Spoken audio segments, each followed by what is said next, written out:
এক প্রকার বেয়াদবি করেছেন, আলেম ওলামাদের তুচ্ছ-তাচ্ছিল্য করেছেন, আলেম ওলামাদের দায়ী করেছেন, আলেম ওলামাদের উপর দায় চাপিয়েছেন। বিএনপি মির্জা ফখরুল্লাহ আসলে আলেম বিরোধী। তারা আলেমদেরকে চায় শুধু মসজিদ মাদ্রাসার ভিতরে। তারা যে বাংলাদেশে কোনো আলেম চায় না, মসজিদ মাদ্রাসা চায় না, বিষয়টা এরকম নয়। কিন্তু আলেম ওলামারা রাজনীতি নিয়ে কথা বলবে, এটা একদম তারা পছন্দ করে না। তারা চায় হুজুর মানুষ মসজিদে থাকবে, মাটির নিচে ওয়াজ করবে, মাটির উপরে ওয়াজ করা যাবে না। এই জন্য দেখবেন যে ওয়াজের স্টেজে যদি কোনো হুজুর মাটির উপরে কোনো কথা বলে, তারা রেগে যায়, তারা ওয়াজে বাধা দেয়। কিন্তু আপনি জাহান্নামের ভয়, মাটির নিচের কবরের আযাব নিয়ে সারা রাত ওয়াজ করবেন, কিছু বলবে না। আসলে বিএনপি হচ্ছে, বর্তমান বিএনপি, মির্জা ফখরুলের বিএনপি হচ্ছে পিওর হিন্দুত্ববাদী সেকুলারিস্ট দল। এর মানে আলেম ওলামারা রাজনৈতিক কথা বলবে, এটা তারা চায় না। মির্জা ফখরুল একজন আলেম বিদ্বেষী। মির্জা ফখরুল শরিয়া আইন বিদ্বেষী। শরিয়া আইন যে সমর্থন করে না, তার ইমান থাকার কথা নয়। আবার যে শরিয়া আইন সমর্থন করে না, বিশ্বাস করে না, সে আলেমদেরকে দেখবে, এটা তো হতেই পারে না। কারণ আলেমরা তো শরিয়া আইন চায়, আলেমরা তো কাজই করে শরিয়া আইনের পক্ষে। তো এই জায়গায় মির্জা ফখরুল ইসলাম আলমগীর একটা ভয়ঙ্কর কথা বলেছেন আলেম ওলামাদের শানে। তিনি বলেছেন, এত আলেম মসজিদ মাদ্রাসায় থাকতে দেশে অন্যায় দুর্নীতি কেন? মির্জা ফখরুল এর মানে দোষ আলেমদের মসজিদ মাদ্রাসায়। কেন ভাই? আপনার মতো রাজনীতিবিদ থাকতে, এত রাজনৈতিক দল, এত নেতা খাতা থাকতে এত দুর্নীতি, অন্যায়, চাঁদাবাজি শব্দটা একটু বলতে পারেন না? এটা কেন? মির্জা ফখরুল এভাবে বলতেন যে এত আলেম ওলামা থাকতে এত চাঁদাবাজি কেন? এই চাঁদাবাজি শব্দটা আপনাদের মুখ থেকে বের হয় না। কারণ দুর্নীতি তো এটা আওয়ামী লীগ বিএনপি সবাই করে, বা প্রশাসনও এখনো প্রচুর দুর্নীতি করে। প্রশাসনের সকল সেক্টরে, থানা থেকে শুরু করে সব সেক্টরে দুর্নীতি, এটা তো আছেই। কিন্তু চাঁদাবাজিটা এখন ট্রেন্ডিং আছে। বিএনপির শাস্ত্র নেতা থেকে শুরু করে লন্ডন পর্যন্ত চাঁদাবাজি ভাগ পায়। চাঁদা তোলে পল্টনে, ভাগ যায় লন্ডনে। এটা হচ্ছে বিএনপি টোটাল রাজনীতি। এই জন্য অন্যায় অপকর্ম এগুলো নিয়ে কথা বলতে গেলে অন্যান্য অপকর্মের সরাসরি উদাহরণ দিলেও চাঁদাবাজের উদাহরণ সরাসরি মির্জা ফখরুল বিএনপি এরা দিবেন না, দিতে পারে না, এই সাহস তাদের নাই। কারণ চাঁদাবাজ বললেই এটা যে বিএনপি, এটা সবার মানুষ করে ভেসে ওঠে, সন্দেহাতীতভাবে বিএনপি নাম চলে আসে। এটা হচ্ছে সমস্যা। এখন এই যে প্রশ্ন ছড়ে দিয়েছেন মির্জা ফখরুল, এত আলেম মসজিদ মাদ্রাসা দেশে থাকতে দেশে অন্যায় দুর্নীতি কেন? প্রথম কথা হচ্ছে যে মির্জা ফখরুলের মতো একজন শরিয়া আইন বিদ্বেষী লোক আলেম ওলামাদের প্ল্যাটফর্মে তাকে ডেকেছে কারা? তাকে কে দাওয়াত দিয়েছে? আলেমদের সামনে তিনি কিসের কথা বলবেন? তো ওখানে যে আলেমদের উদ্দেশ্যে বলেছেন, ওই আলেম মির্জা ফখরুলের পাঁচাটা হয়তো ওলামা দল মার্কা আলেম। নইলে মির্জা ফখরুলের কোনো আলেমদের প্ল্যাটফর্মে দাওয়াত দেওয়া হয়? অ্যাটলিস্ট বিএনপির দাড়ি চাচা নেতাদের মধ্যে যদি দাওয়াত দেয়নি, সালাউদ্দিন টুপি পরে অ্যাটলিস্ট মদিনার ইসলামের কথা তো বলতে পারে, মির্জা ফখরুল ওটা বলতে পারে না। সুন্দরভাবে টুপি পরতে পারে, মির্জা ফখরুল টুপি পরাটা হয় না। আপনি চিন্তা করেন, একজন মানুষ মুসলমান, বয়স হয়েছে, এক পা কবরে, এই বয়সে এসে মির্জা ফখরুলের চেহারার দিকে তাকান, কিভাবে কি শেপটা করেছে। এটা মুসলমানের কোনো চিহ্ন? ইয়াং বয়সে অনেক কিছু করে, কিন্তু একটা বয়স হলে একটু সুন্দর দাড়ি রাখে, যেমন ডক্টর খন্দকার মোশাররফ, ডক্টর মঈন খান, কি সুন্দর দাড়ি, কেন সমস্যা কি? এভাবে রাখা যায় না? বা আরো এই আসাদুজ্জামান খান কামাল, আওয়ামী লীগের, সুন্দর লাগে একটা বয়সে, একটা নির্দিষ্ট বয়সের পর দাড়ি রাখা। এই দাড়ি রাখা যে কোনো মুসলমানের জন্য জরুরি। এটা নিয়ে হাদিস আছে, আয়াত আছে, এটা নিয়ে আমি কথা বলতে পারি। অনেকে বলবেন যে ভাই কার দাড়ি আছে, দাড়ি নাই, এটা নিয়ে আপনি কথা বলেন কেন? বলবো না? এটা হাদিসে নাই, এটা রাসূলের সুন্নাত না? তো এটা নিয়ে আমরা ওয়াজ করবো না? আমার না থাকলে আপনারা ওয়াজ করবেন, আপনার না থাকলে আমরা ওয়াজ করবো। এরকম একজন দাড়ি না রাখলে যে তার ইমান নাই, কথা বলছি না। হয়তো আপনি সুন্নাত ত্যাগ করছেন, বা অনেক আলেমদের মতো আপনি ওয়াজিব ত্যাগ করছেন, তারপর আপনি ইমান হারাতে হননি। কিন্তু এরকম দাড়ি চাচা একজন লোককে হুজুরদের প্ল্যাটফর্মে দাওয়াত দেয়, হুজুরদের নসিহত করার জন্য। আমার প্রশ্ন জায়গা হচ্ছে এটা, এখানে ডক্টর খন্দকার মোশাররফ স্যারকে দাওয়াত দিতে কথা, মঈন খানকে একটু সুন্দর দেখাতো যে না দাড়ি আছে, মুসলমান দেখায়। তো এই হচ্ছে অবস্থা দর্শক। শিবিরের ছেলেদের ছোট গাড়ি দেখলে এক সাইডে হুজুরদের চলে, আর এই মির্জা ফখরুল এবং সালাউদ্দিন দাড়ি চাচা দেখলে তাদের চলে না, তাদেরকে বড় চেয়ারে বসে নসিহত শুনতে পারে। এখন মির্জা ফখরুল যেটা বলেছেন, এত আলেম মসজিদ মাদ্রাসা থাকতে দেশে অন্যায় দুর্নীতি কেন? মসজিদ মাদ্রাসা তাদের ব্যর্থতা। এখন তাদের কেন? তারা যদি এই রাজনৈতিক বিষয় অন্যায় দুর্নীতি চাঁদাবাজির বিরুদ্ধে বলে, তাহলে তো আপনারা বাধা দেন। এই কারণে, বিএনপির কারণে এত অন্যায় দুর্নীতি চাঁদাবাজি কেন? বিএনপির কারণে। উত্তর হচ্ছে এটা, কারণ বিএনপি চাঁদাবাজি দুর্নীতি অন্যায় করে। বর্তমান সময়ের কথা যদি বলি, যে বাংলাদেশে মসজিদ মাদ্রাসা সব ঠিক আছে, আলেম ওলামা আছে, কিন্তু তারপরও বিএনপি চাঁদাবাজি করে। উত্তর হচ্ছে বিএনপি চাঁদাবাজি করে বলে চাঁদাবাজি আছে। মির্জা ফখরুল্লাহ চাঁদা খান বলে চাঁদাবাজি। উত্তর পেয়েছেন ফখরুল সাহেব, নাম্বার 1। দ্বিতীয় হচ্ছে, হ্যাঁ, হুজুরদের নসিহত যদি ব্যাপকভাবে তারা স্বাধীনভাবে করতে পারতো, অনেকে হয়তো বা ফিরে আসতো। কিন্তু সমস্যা হচ্ছে যে চাঁদাবাজি ছাড়তে হলে তো বিএনপি ছেড়ে আসতে হবে। এই ভয়ে আমি চ্যালেঞ্জ দিয়ে বলছি, কোনো দলের নাম বলা লাগবে না। ওয়াজে, মসজিদের জুমার খুতবায় যদি বাংলাদেশের সমস্ত বক্তা, সমস্ত খতিব সিদ্ধান্ত নেয় যে আগামী এক সপ্তাহ যাবত সমস্ত ওয়াজে এবং আগামী জুমায় বাংলাদেশের সমস্ত মসজিদের খুতবায় চাঁদাবাজির বিরুদ্ধে বয়ান করা হবে, দেখবেন যে কতজন হুজুরকে বিএনপি পিটায়। আমি চ্যালেঞ্জ দিয়ে বললাম, কোনো দলের নাম বলবে না, বলবে জাস্ট চাঁদাবাজি করা যাবে না, চাঁদা দিব না, দিব না। শরীয়তের আলোকে, কোরআন সুন্নাহর আলোকে এই বয়ান করবে, দেখবেন যে কত হুজুরকে যে বিএনপি বাধা দেয়। বলবে যে আপনাকে এই কথা বলতে বলেছি, আপনি মাটির নিচে ওয়াজ করেন, আপনি চাঁদাবাজি নিয়ে কেন বলেন? এবং কয়েকজন হুজুরকে হত্যা করতে পারে না।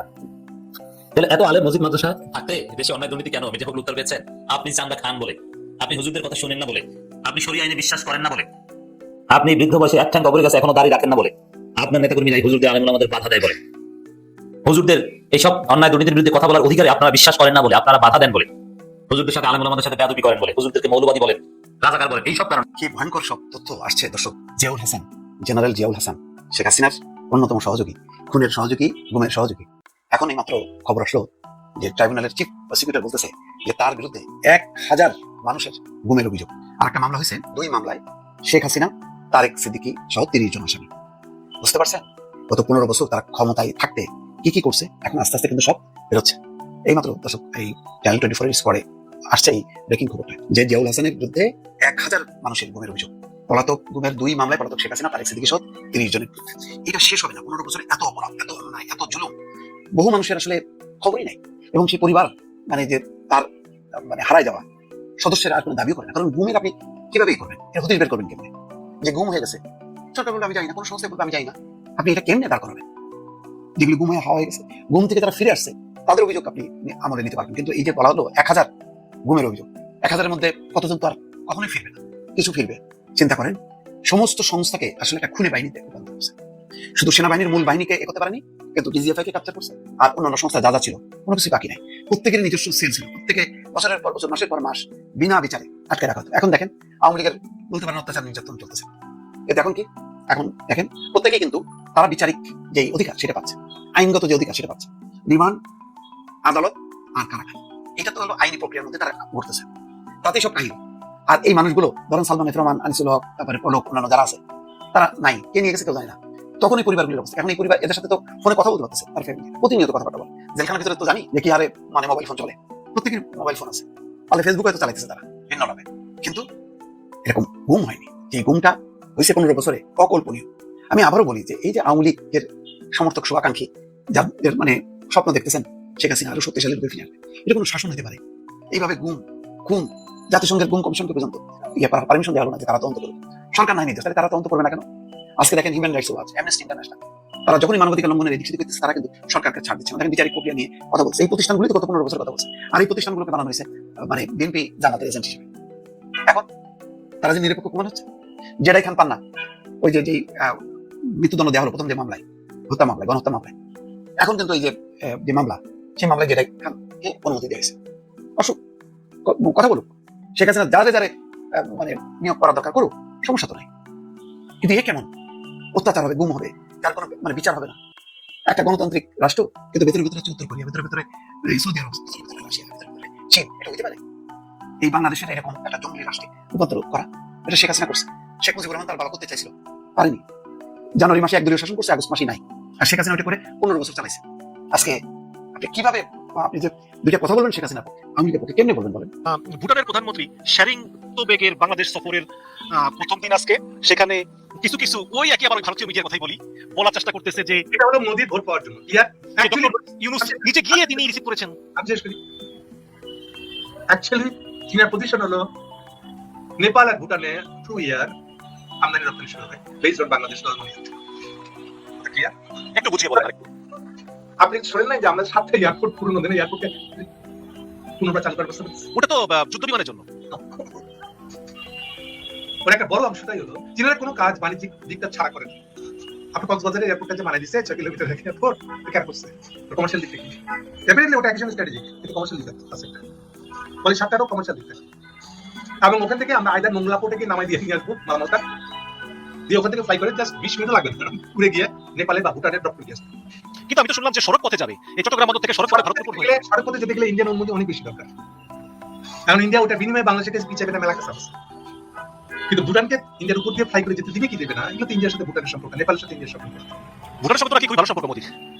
উল্টা যেহেতু ভুটানের একই সাথে চীনের পক্ষে হাত করছে, খাতির না করলেও কিছু চলে যাবে, এবং বর্ডার আছে ভুটানের সাথে, বর্ডার আছে চীনের। ও আচ্ছা, আমাকে অনেক কিছু ভাবতে হবে। বরং নেপালেরটা নাই, নেপাল বরং সবচেয়ে কাছাকাছিটা হলো 100 কিলোমিটার। যদিও 100 কিলোমিটার যদি যায় কাঠমান্ডু থেকে, তাহলে ওটা এমন একটা রেলওয়ে লাইনে পেয়ে যাবে যেটা দিয়ে ওই যে একদম ইংল্যান্ড পর্যন্ত যাওয়া যায়, রাশিয়া পর্যন্ত যাওয়া যায়, ওই একই রেল লাইন।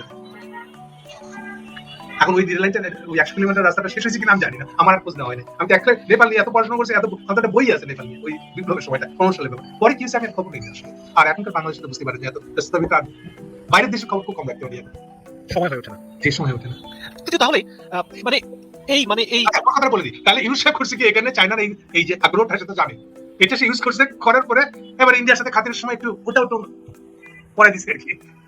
এখন এটাকে ইন্ডিয়া ব্যবহার করতেছে, মোদি আমি করছি এটা, দেখো মোদি তাহলে 2টা ভোট পাবে, সে কত বড় গ্লোবাল লিডার, দেখেন না তা ভিতরটা আমি বলে দেবো, ভিতরটা তো ঠান্ডা না।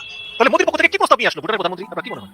না কেন মোদি পক্ষে থেকে আনবে? এটা তো আপনাদের এখানকার ইন্ডিয়ানদের একটা ক্যাম্পেইন, এটা এটা প্রথম আমাদের ক্যাম্পেইন তাহলে ভুটানের কথা কেন আসলো? চীনের কারণে।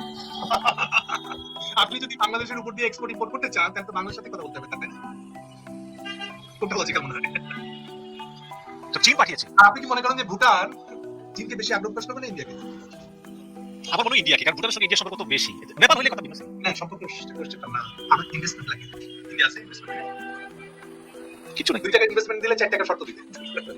এটা হলো যেখানে চীনের ইনভেস্টমেন্টের ভালো ডিউ হয়ে গেছে, মানে সব ফেরত দিতে হবে, আর নাই দিতে, জাস্ট গিয়ে রিকোয়েস্ট করে যেটা একটু 2 বছর পিছিয়ে দেবে, তৎক্ষণাৎ চীন করে দিবে।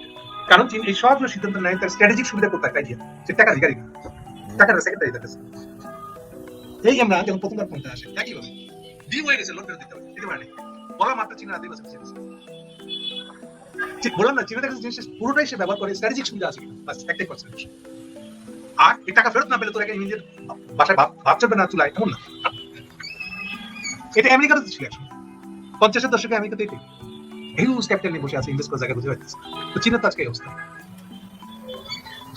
তাহলে আমরা বুঝলাম যে ভুটানের প্রধানমন্ত্রী তিনি আসলে মূলত এসেছেন চীনের পরামর্শে বাংলাদেশের উপর। নিজের স্বার্থে বাংলাদেশের সাথে যে নতুন এক্সপোর্ট রুটটা খুলতেছে, ইম্পোর্টের খুব ব্যাপারে ডেফিনেটলি কথা বলবে সেটার সাথে।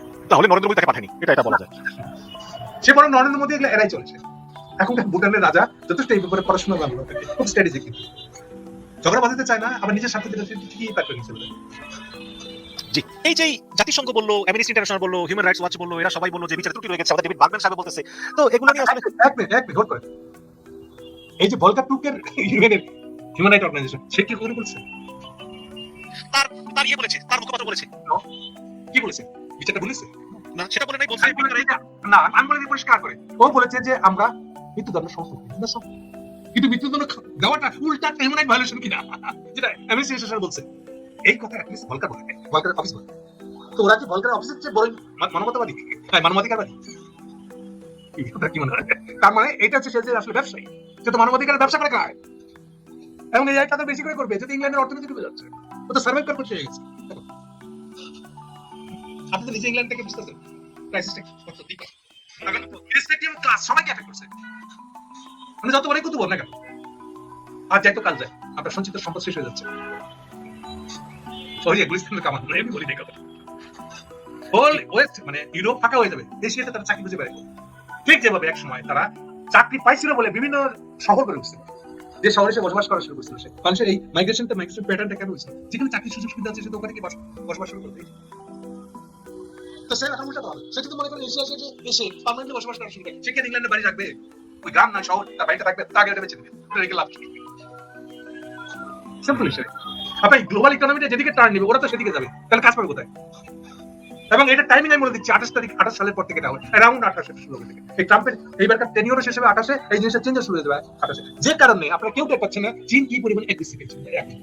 এই অ্যাগ্রেসিভনেস আমি চীনকে কখনো দেখিনি।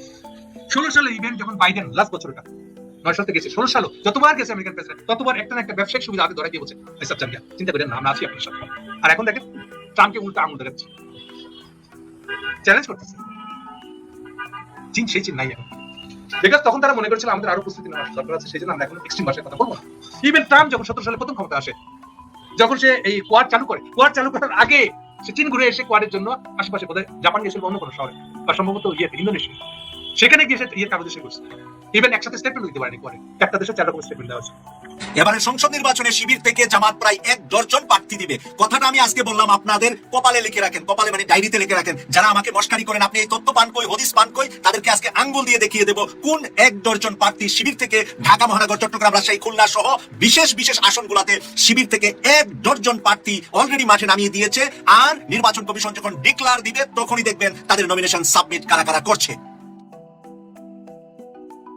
আসসালামু আলাইকুম ওয়া রাহমাতুল্লাহি ওয়া বারাকাতুহু। শুরুতে একটু খেপে গিয়েছি, কারণ কিছু কিছু ছাত্র শিবির এবং জামাত করে এমন কিছু লোক আছে বোকা সুকা, তারা বোঝারই চেষ্টা করে না আমি কি বলছি আর আমার কথার মাত্রাটা কোন জায়গায় গিয়ে আটকাচ্ছে। তারা মনে করে তারা রাজনীতি করে, তারা জামাত করে, তারা শিবির করে, অনেক কিছু বুঝে, কিন্তু আমরা যে রাজনীতির বাবা সেটা তারা বোঝার চেষ্টা করে না। কারণ আমি তো 35 বছর আগের, 30 বছর আগের হদিস টেনে, সুতা টেনে কথা বলে থাকি, কারণ সেগুলো আমার জন্য প্র্যাকটিক্যাল, বাস্তব। এরশাদ বিরোধী আন্দোলন থেকে শুরু করে আজকের এই দিন পর্যন্ত রাজনীতিকে ভালো করে 2 চোখ দিয়ে দেখি, রাজনীতি কে কখন কোন দিকে হাঁটছে, কার কোথায় কি হচ্ছে আর কি হবে ডক্টর শফিকুর রহমানকে বুঝা আর সেই মেধার জন্য ডক্টর শফিকুর রহমানের গত 40 বছরের রাজনীতি সম্পর্কে কিছুটা প্র্যাকটিক্যাল ধারণা আপনার থাকতে হবে, তাহলেই বুঝতে পারবেন ডক্টর শফিক কি জিনিস। ডক্টর শফিকুর রহমানের বিচক্ষণতা, রাজনৈতিক প্রজ্ঞা, রাজনৈতিক চিন্তা চেতনা, তার যে প্রজ্ঞা মেধা সেখানে হাবুডুবু খাচ্ছে দেশের অন্যান্য দলের বুদ্ধিজীবীরা, মেধাবীরা, রাজনৈতিক বিশ্লেষকরা, সাংবাদিকরা যে যেখানে প্রশ্ন করছে, যেখানে সেনা প্রধান থেকে শুরু করে সবাই তার কাছে অনেক সময় বুদ্ধি পরামর্শ চাচ্ছে।